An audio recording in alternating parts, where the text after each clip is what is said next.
Allo. Hinge ndabe. Ego hinge ndabe. Ibi turabizi vraiment. Anye jewe ngirako twebwe urungano tugirako. SAFENATI Choir yaduteguriye Let Love Lead concert hajyanye kuri rape mu Magarama kuri Église des Amis à 15h saa 9 muzobe mwahishikiye tuzohezagirwa bari mu myiteguro idasanzwe azoba ari bihe vyiza vy'umugisha ajerongira ko ni Let Love Lead concert.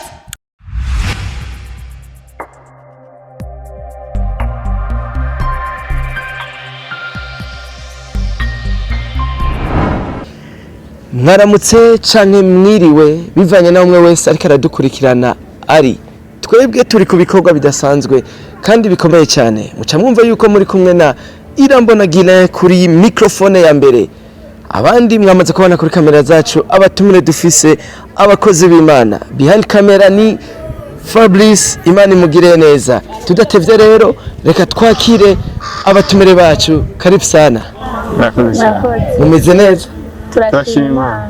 Wow. Mu ndero kirundi bavuga ngo duhere ku bahungu cyangwa abagabo sinza turi buhere.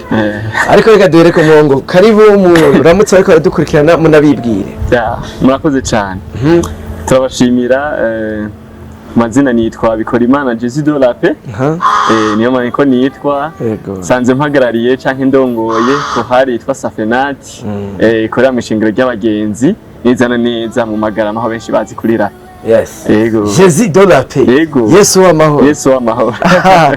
Ibintu nibisanzwe byakomeye cyane twakire umushiki wacu karibu sana. Murakoze cyane. Nitwa Bigirimana Inisi. Nandi sanzwe sengera ishengero nyene ry'abagenzi. Nkuko abivuze ni chef wanje. Nawe uri chef ten. Oya.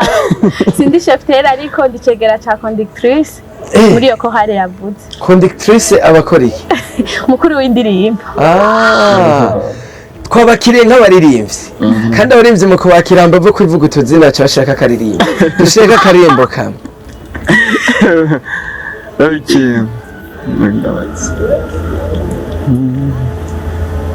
Harahiriwe ihanga rifise uhoraho Imana yabo ubwo n'ubwoko yitoranirije ngo bababa nabiwe.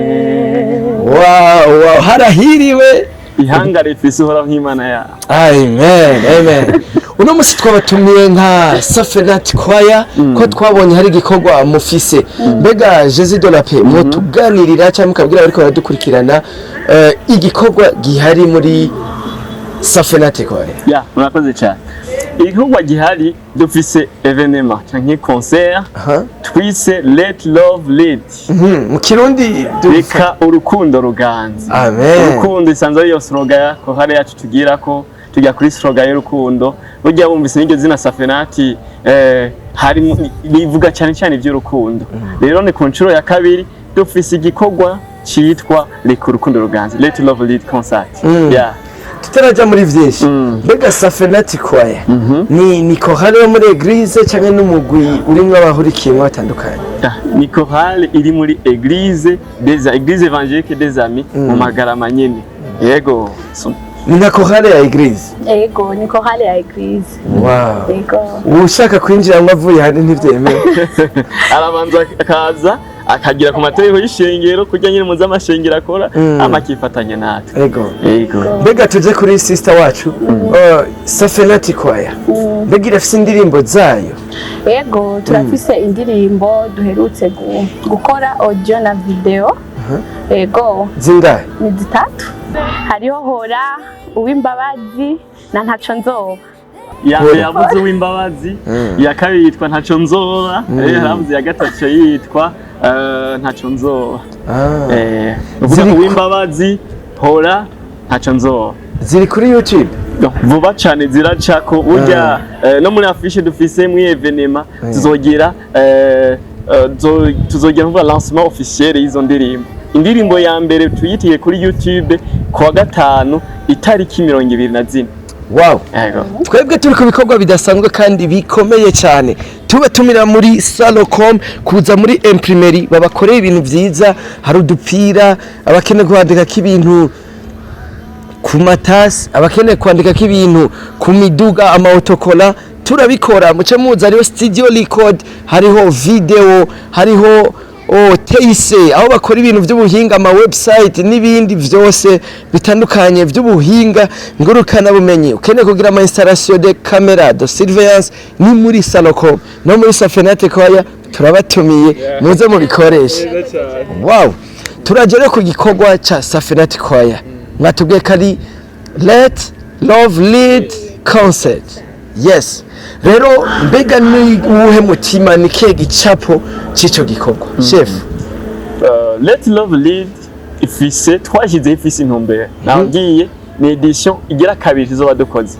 edition ya mbere yarakozwe muri 2023 ubu na 2025 ni edition igira kabiri dufise objectif yuko twifuza ko urukundo rw'Imana rugerera mu bantu kandi cyane so dufise theme iri muri Matthieu 22:37 à 39 nukuvuga ni gihe Kristo Yesu ariko aravuga ibwirizwa nyakuri ko yavuga ko ibwirizwa rikuru ari urukundo natwe nico tugira twifuza ko twese tugenda mu rukundo rw'Imana tugakunda bagenzi bacu twikunda tugakunda Imana imitima yacu yose ni objectif dufise ya mbere wow ico gikorwa rero kizoba ryari tuje kuri mushiki wacu ni tariki 26 z'uku kwezi nyene turimo yego kwa Mungu w'indwiza harageze hageze sangapi isa 9 ku Kaburungu mu kibanza iki kuri rape nyene mu Magarama kuri Eglise des Amis hajya mu Magarama nyene aho benshi bita kuri rape niho bizobera kenshi mu ma evenement nk'aya cyangwa concert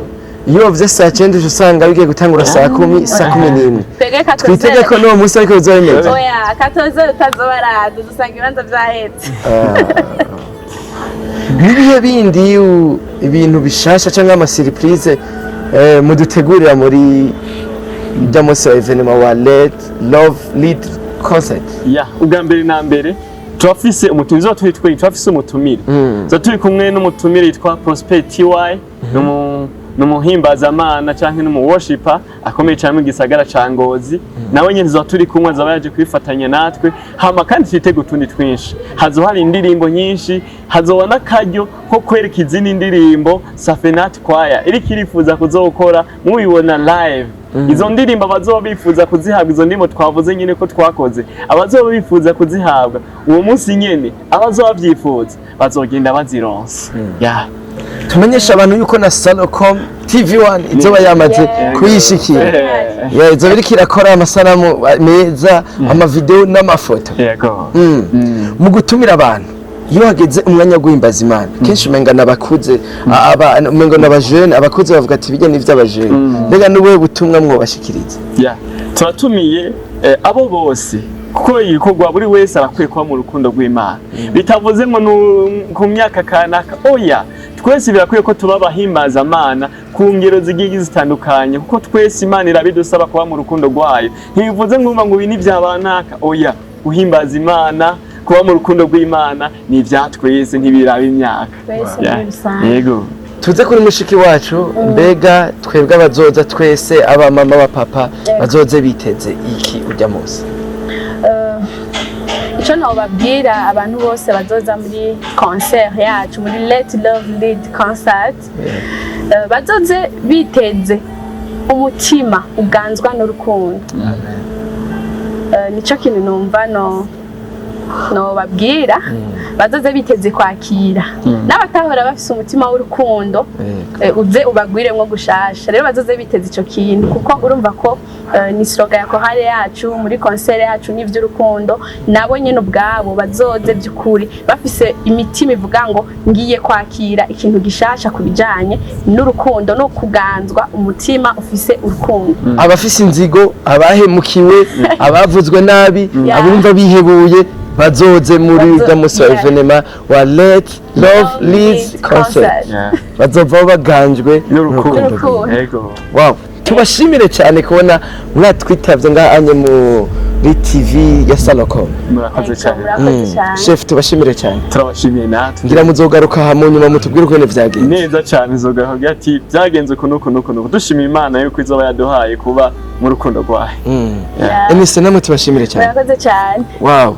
Mani bahezagire mubandanye mugumana na Salocom TV1 mutibagiye kuja ku mbuga zose Instagram, TikTok, YouTube, Facebook kugira ngo mubandanye mukurikirana imbuga za Salocom. Gumana natwe twe turi ku bikorwa bidasanzwe kandi bikomeye cyane. Merci behind camera Fabrice. Imana ibahezagire cyane.